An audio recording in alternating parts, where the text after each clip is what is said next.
Ramadan, terus telat kesini tadi nggak kesini apa baju.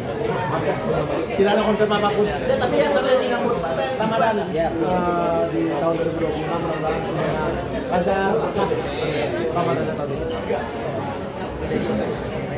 Bang Aco ini kan menggandeng beberapa pemeran di Agak Lain 2 yang sukses banget gitu. Gimana mungkin Bang Aco nge-tweak karakter-karakter mereka untuk bisa main komedi lagi di sini? Sebetulnya sih nggak ada niatan istilahnya takut pemain dan gimana, tapi memang secara konsep cerita karena bukan saya yang nulis ceritanya. Tapi pas ngeliat karakternya dia terus yang dibutuhkannya tuh kayaknya aku ngelihat itu ada di Oki dan ada di Gita dan ada Nolok ya. Jadi kayak memang Ben-benin. itu juga kita baru sadar ternyata mereka main juga ya. Tapi memang secara karakternya karena tokoh Jaib juga, terus keluarganya juga keluarga Batak, aku nggak mau ngambil yang pemain sebetulnya bukan orang Batak tapi dipaksa berlogat, takutnya nanti kan nggak natural. Jadi ya aku pilih dari beberapa opsi yang menurutku ini bisa mendeliver konten dari konsep yang dikonsepkan oleh sutradara dan penulisnya. Jadi rasanya Oki, kita dan beberapa pemain lainnya mungkin memang ada kesamaan, tapi menurutku itu memang kebutuhan peran dan pasti akan berbeda sih dengan peran-peran yang mereka mainkan. Kalau buat Mas Fedi sendiri kan udah nyoba stand up dan mungkin bergaul dengan teman-teman stand up di sini juga bakal jadi karakter yang komikal atau seperti apa sih? Terus gimana mungkin main sama teman-teman komikal? Ya 50% boleh lah. 50% Boleh lah. Sebenarnya karakter saya karakter alternate universe.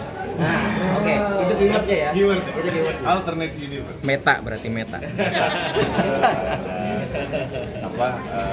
Tadi kan ngebahas soal divisionnya kan kayak soal asuransinya itu bisa buat si Binsar pakai bla bla bla. Nah itu saya bertugas untuk menginvestigasi. Bisa dibilang ini agak-agak antagonis. Agak-agak Antagonis. Pokoknya berusaha menghambat tujuannya si Binsar itu. yang jelas dia ada poligami itu. Itu saya pastikan. Kenapa Bang Aco mungkin meminggirkan predikat si Fedi Nuril sebagai aktor yang poligami di sini nggak ada? Ya kalau itu Pak Manos aja yang bikin, jangan saya. Kalau saya nggak mau bikin kayak gitu. Jadi ini akan jadi film anti poligami pertamanya Fedi. Bang Aco, kenapa background keluarganya Batak lagi Bang? Kayak proyek-proyek sebelumnya? Iya, karena memang nanti kalau nonton filmnya akan berasa kenapa itu bisa diarahkan ke situ. Jadi memang mungkin nggak bisa diceritain sekarang.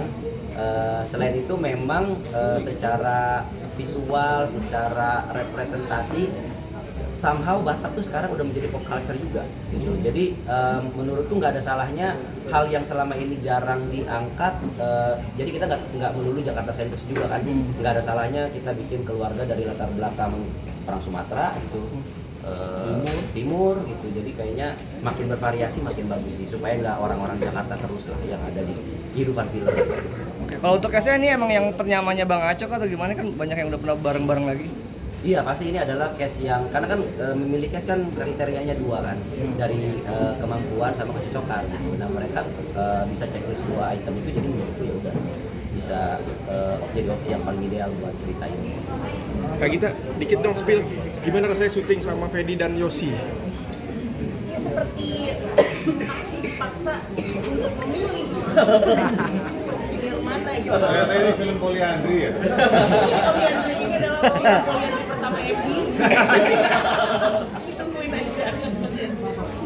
Ya mana mas? Dari sisi kreatif, Rani sebagai pemain sejauh apa nih apa yang nggak boleh diambil dari Oh iya, konsep cerita kan memang dari Rido dan Isi, terus premis itu dibaca oleh tim MD dan mereka suka.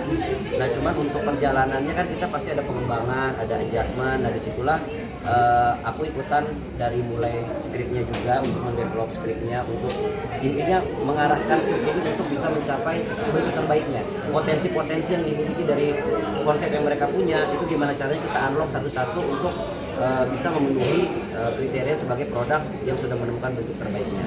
Itu sih sebetulnya. Tapi visi kayak misalnya ada visi-visi kreatif dari sutradara, tentu itu pasti ranahnya sutradara. Cuman ada beberapa hal yang terutama di hal-hal komedi, di hal-hal yang sifatnya mungkin dramanya juga gitu. Terutama skripsi itu kita banyak ngobrol bareng ya dari awal developmentnya. Nggak ada karena kebetulan sutradaranya memang lebih nyaman formasinya seperti ini, jadi ada penulis, sutradara, dan produser. Kebetulan saya juga ada on location setiap hari, jadi mungkin secara kebutuhan hal itu bisa dikeroyok bareng-bareng.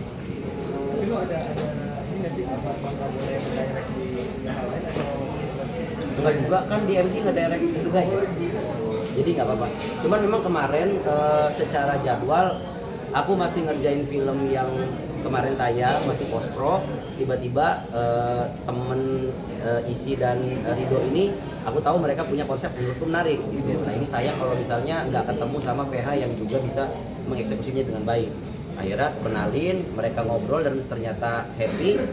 Dan ujungnya mereka malah ngajak kalau misalnya ikutan gabung bisa di mananya gitu. Nah karena sutradara udah ada, penulis sudah ada, Pak Manos malah men-challenge saya, kalau produser berani nggak gitu. Oh ya udah, akhirnya menurutku ini juga hal baru kan, belum pernah nge-produce sebelumnya. Nah itu juga yang menjadi apa ya, penawaran yang menurutku ini kayaknya menarik untuk diambil. Apalagi Pak Manoj mempercayakan sepenuhnya dan dia bilang saya nggak mau ikut campur gimana produk ini akan tampil nantinya. Jadi ya udah, kayaknya ini akan jadi playground yang menyenangkan sih untuk dicoba. Ya kita sih sebetulnya untuk mengawal proses kreatifnya dan mengembangkan semua potensi-potensi yang dimiliki oleh ceritanya itu untuk mencapai bentuk terbaiknya itu sih. Ya tentunya pasti di sini udah lebih mikirin aspek komersil juga. Karena mau nggak mau kan kalau sutradara kita udah bisa merem aja soal komersil, cuma mikirin kreatif, tapi kalau udah sebagai produser ya kita udah harus mikirin yang lebih luas dari itu. Makanya pemilihan cast pun itu juga aku yang handle supaya bisa mendapatkan ramuan yang memang bisa mensupport cerita ini dengan titik maksimalnya. Itulah kenapa ada teman-teman. Paling susah dapetin siapa? Oh ini dong. Kenapa? Gimana ceritanya? Ada ceritanya nggak gimana? Kenapa lu? Lu aja. Gimana ceritanya? Ya pokoknya Aco nelfon, Iya. bilang ini ada project nih mau ngajak kerja sama bareng. Oke, mulai dari baca sinopsis, mulai baca skenario, ada diskusi back and forth. Kalau menurut gue sih gak berat, karena memang kebetulan gue suka ceritanya, gue suka konsepnya, jadi ya udah Ya. gabung aja. Intinya ada satu konsep di sini yang memang harus ready model sama ini. Gitu. Jadi kalau misalnya kita nggak dapat dia, ini harus ubah konsep. Makanya aku bilang itu berat. Sama seperti kalau di Agalen itu harus dapat Benny. Kalau nggak Benny saya ganti sebenarnya. Gitu. Jadi ada hal-hal semacam itu yang saya sematkan di sini. Jadi memang ini akan jadi apa ya? Mungkin jadi produk yang berbeda dari MD, tapi ada sesuatu yang orang masih lihat benang merahnya gitu. Dapat familiar. Tetap familiar. Kalau itu tuh, oh iya, bikin MD. Pasti sih ada konflik antara ayah dan anak. Ada apa yang pengen diangkat dari konflik relasi ayah dan anak? Yang pengen diangkat tentunya isu yang lumayan relevan sama banyak orang gitu, tentang parenting dari generasi lama dan generasi baru. Jadi konfliknya tuh lumayan banyak, belum lagi dari isu anak laki-laki dan isu anak perempuan, karena kebutuhannya pasti berbeda gitu. Jadi itu yang hal-hal yang pengen kita angkat. Nah itu tadi terkait pertanyaan masnya juga kan, kenapa keluarga Batak? Karena kita mengangkat isu parenting juga, ada gap antara pemahaman parenting antara generasi lama dengan generasi baru, dan menurutku kayaknya latar belakang keluarga Batak itu bisa merepresentasikan itu. Jadi kan Batak itu identik dengan ada garis patriarkinya apa segala macam. Jadi kayaknya kalau kita settingannya keluarga Batak ini akan jadi lebih kuat ya untuk menunjukkan konfliknya. Oke, untuk dari sekian banyak proyek yang lagi dikerjain atau mungkin tayang, apa yang lu kasih beda di nggak ada matinya ini. apa yang paling beda yang lu kasih? Yang ngebedain dari segi main ya, aku di sini diduetkan bareng Lolo. Itu udah lama pengen main bareng Lolo, diproduksi dengan baik kayak begitu, dan alhamdulillahnya disatuin di film Gak Ada Matinya ini. Jadi kayak apa ya? Ini ku tunggu sebenarnya. Saya pengen dulu ada Kadir Doyo gitu. Nah ini aku pengen jadi Kadir Doyonya gitulah bareng Lolo. Gitu. Jadi ada sesuatu yang, nah ini cuma Oki dan Lolo yang bisa ngelakuin ini nih, kayak begitu. Itu dia yang aku kasih di Gak Ada Mati. Terima kasih teman-teman semua. Download Tribun X sekarang. Menghadirkan lokal menjadi Indonesia.